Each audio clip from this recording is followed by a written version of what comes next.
Friends, বাড়ির বয়োজ্যেষ্ঠ মানুষদের স্বাস্থ্য নিয়ে আমরা সকলেই যত্নশীল। বয়স বাড়ার কারণে তাদের যে সমস্ত শারীরিক সমস্যা প্রতিনিয়ত দেখতে পাওয়া যায়, সেগুলি দেখার সাথে সাথেই আমরা কিন্তু চিন্তিত হয়ে পড়ি। কিন্তু বিজ্ঞান বলছে যে একজন মানুষের বয়স 50 পার হবার পরে মাত্র কয়েকটা বিষয় মাথায় রেখে একটা করে কলা যদি তিনি প্রতিদিন খেতে পারেন, তাহলে তাকে এত পরিমাণে স্বাস্থ্যগুণ দিতে পারে, বয়স বাড়ার কারণে যে সমস্ত শারীরিক সমস্যা সচরাচর দেখতে পাওয়া যায় 90% শারীরিক সমস্যার থেকে তিনি কিন্তু দূরে থাকতে পারবেন।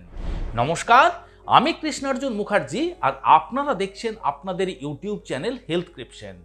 আজকের ভিডিওতে আপনাদের সাথে আলোচনা করব বয়স 50 পার হবার পরে একজন মানুষ মাত্র একটা করে কলা যদি প্রতিদিন খেতে পারেন, তাহলে তিনি কি কি হেলথ বেনিফিটস পেতে পারেন।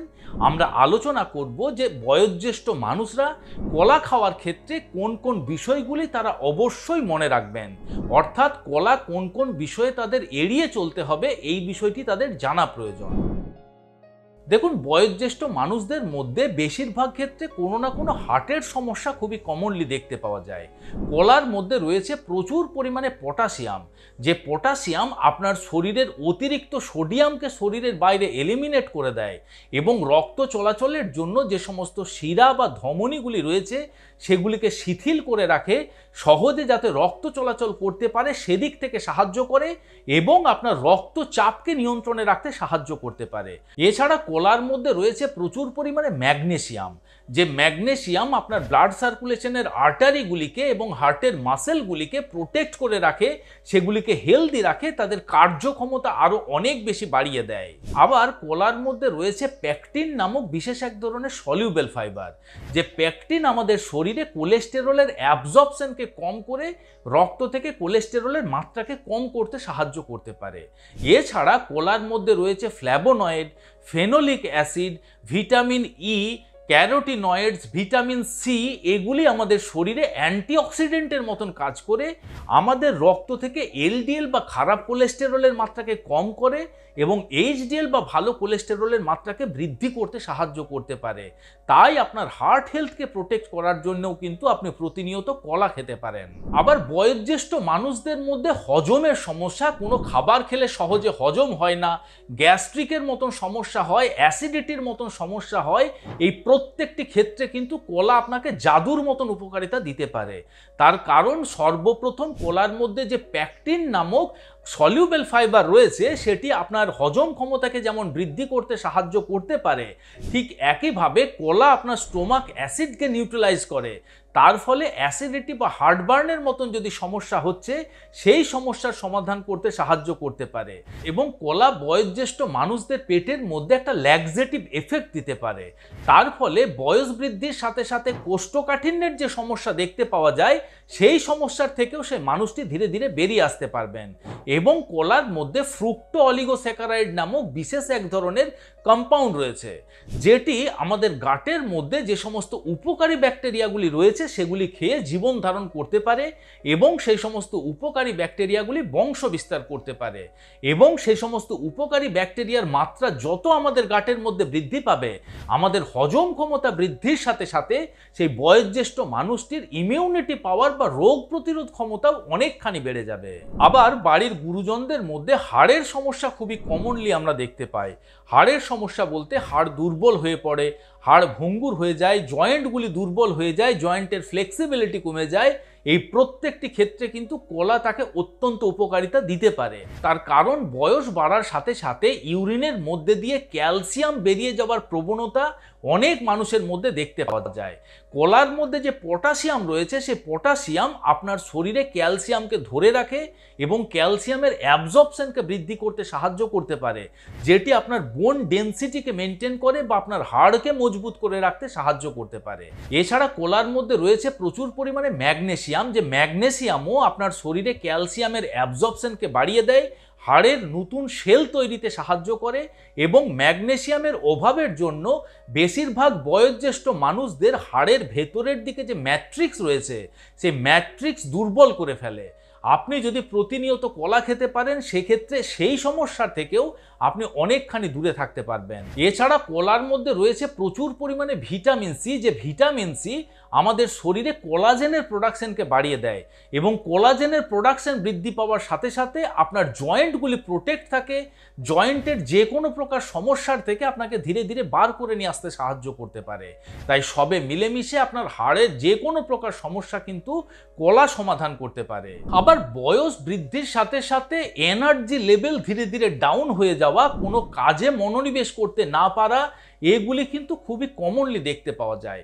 আপনি যদি প্রতিনিয়ত একটা করে কলা খেতে পারেন, কলার মধ্যে রয়েছে গ্লুকোজ, সুক্রোজ এবং ফ্রুক্টোজ, এই 3 ধরনের ন্যাচারাল সুগার, যে সুগারগুলি খুব সহজেই আপনার রক্তের সাথে মিশে যেতে পারে এবং আপনাকে ইনস্ট্যান্ট এবং লং লাস্টিং এনার্জি প্রোভাইড করতে পারে।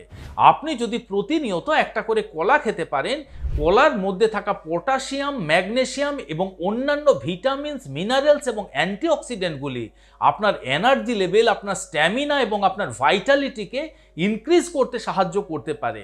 শুধু তাই নয়, গবেষণাতে এটাও প্রমাণিত হয়েছে যে একজন বৃদ্ধ মানুষ যদি প্রতিনিয়ত একটা করে কলা খেতে পারেন, তার শরীরে টেস্টোস্টেরন হরমোনের প্রোডাকশন বেড়ে যায় এবং টেস্টোস্টেরন হরমোনের লেভেল যখন মেনটেন হবে, তার এনার্জি লেভেল বৃদ্ধি পাওয়ার সাথে সাথে বৃদ্ধ বয়সে গিয়ে যে সমস্ত শারীরিক বা যৌন সমস্যা দেখতে পাওয়া যায়, সেই সমস্ত যৌন সমস্যার থেকেও কিন্তু অনেকখানি তিনি দূরে থাকতে পারবেন।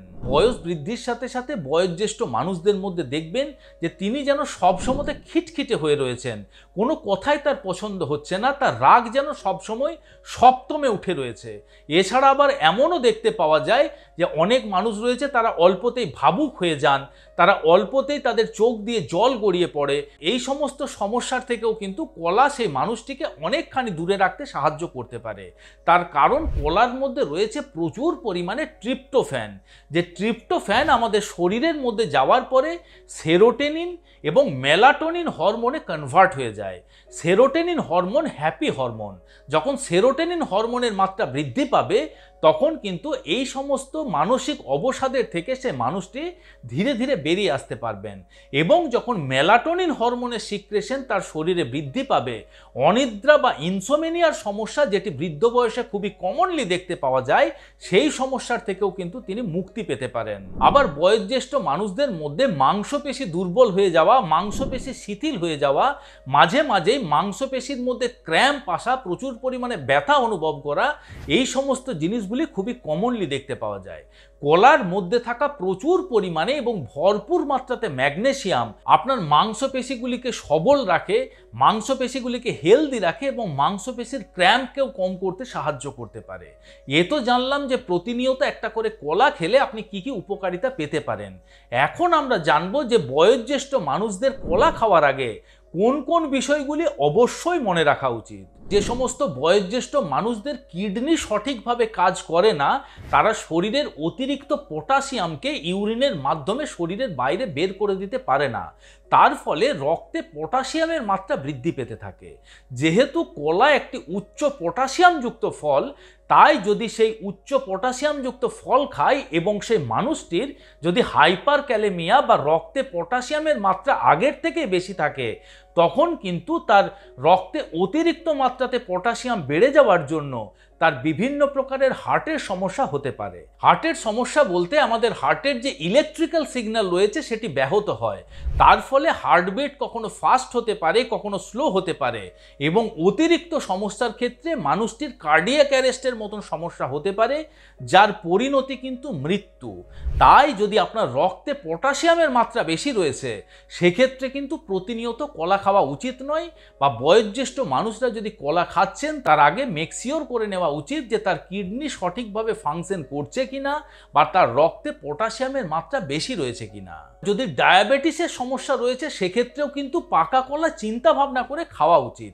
আমি আগেই আলোচনা করেছি যে কলার মধ্যে রয়েছে গ্লুকোজ, সুক্রোজ এবং ফ্রুক্টোজ, এই 3 ধরনের ন্যাচারাল সুগার, যেগুলি খুব সহজেই আমাদের রক্তের মধ্যে মিশে যেয়ে আমাদের এনার্জি প্রোভাইড করতে পারে। কিন্তু একজন ডায়াবেটিক পেশেন্টের জন্য কিন্তু সেটি ক্ষতিকারক হতে পারে। তাই যদি আপনি একজন ডায়াবেটিক পেশেন্ট হয়ে থাকেন, কলা অবশ্যই খেতে পারেন, কিন্তু অতিরিক্ত বেশি মাত্রাতে কলা খাবেন না। একজন ডায়াবেটিক পেশেন্টের জন্য সারাদিনে একটা মাঝারি সাইজের কলাই কিন্তু যথেষ্ট। এবং কলা খাওয়ার সময়তে আপনারা এমনটা করতে পারেন, সেই কলাকে টুকরো টুকরো করে কেটে নিয়ে ভেজানো ছোলা, শসা, ভেজানো মুগ ডাল এই সমস্ত জিনিসের সাথে যদি খান, তাহলে সেই সমস্ত খাবারের মধ্যে থাকা ফাইবার বা প্রোটিন ওই কলার মধ্যে যে ন্যাচারাল সুগার রয়েছে সেটি আপনার শরীরে সহজে অ্যাবজর্ব হতে পারে না, এবং কলার মধ্যে অন্যান্য যে সমস্ত পুষ্টিগুণগুলি রয়েছে সেগুলি আপনি পেতে পারেন। তবে অবশ্যই মনে রাখবেন যে ডায়াবেটিক পেশেন্টদের সারাদিনে একটা মাঝারি সাইজের কলাই কিন্তু যথেষ্ট। আবার কলার মধ্যে রয়েছে প্রচুর পরিমাণে ক্যালোরি, তাই যদি আপনি আপনার ওয়েট লস জার্নিতে রয়েছেন সেক্ষেত্রে কিন্তু কলা আপনাকে অ্যাভয়েড করতে হবে, তার কারণ কলা আপনার ওজন বৃদ্ধি করতে সাহায্য করতে পারে। আবার যে সমস্ত মানুষদের ব্লাড প্রেশারের সমস্যা রয়েছে এবং ব্লাড প্রেশার কম করার জন্য যাদের চিকিৎসকরা বিটা ব্লকার গ্রুপের মেডিসিন দিয়েছেন, তাদের কিন্তু কলা চিন্তা ভাবনা করে খাওয়া উচিত, তার কারণ ওই বিটা ব্লকার মেডিসিন আপনার রক্তে পটাশিয়ামের মাত্রা বৃদ্ধি করতে পারে, এবং তার সাথে সাথে আপনি যখন কলা খাচ্ছেন সেই কলাও আপনার রক্তে পটাশিয়ামের মাত্রা বাড়িয়ে দিতে পারে। তাই সেই বিষয়টিও আপনার মনে রাখা প্রয়োজন। বাদবাকি সকলেই নিশ্চিন্তে নির্দ্বিধায় কলা খান এবং কলার হেলথ বেনিফিটস লাভ করার চেষ্টা করুন। আশা করি আজকের এই ভিডিওটি আপনাদের ভালো লেগেছে, ইনফরমেটিভ লেগেছে। যদি ভালো লেগে থাকে বন্ধুরা, তাহলে অবশ্যই ভিডিওটিকে লাইক করবেন। এখনও পর্যন্ত যদি আমাদের হেলথ প্রিপশন ইউটিউব চ্যানেল আপনারা সাবস্ক্রাইব না করে থাকেন, তাহলে অবশ্যই চ্যানেলটিকে সাবস্ক্রাইব করে পাশে থাকার অনুরোধ রইল। খুব শীঘ্রই দেখা হচ্ছে এরকম ধরনেরই আরও একটি ইনফরমেটিভ এবং ইন্টারেস্টিং ভিডিওর সাথে। ততক্ষণ নিজেদের খেয়াল রাখবেন। আপনাদের সুস্থতা এবং দীর্ঘায়ু কামনা করছি। ধন্যবাদ।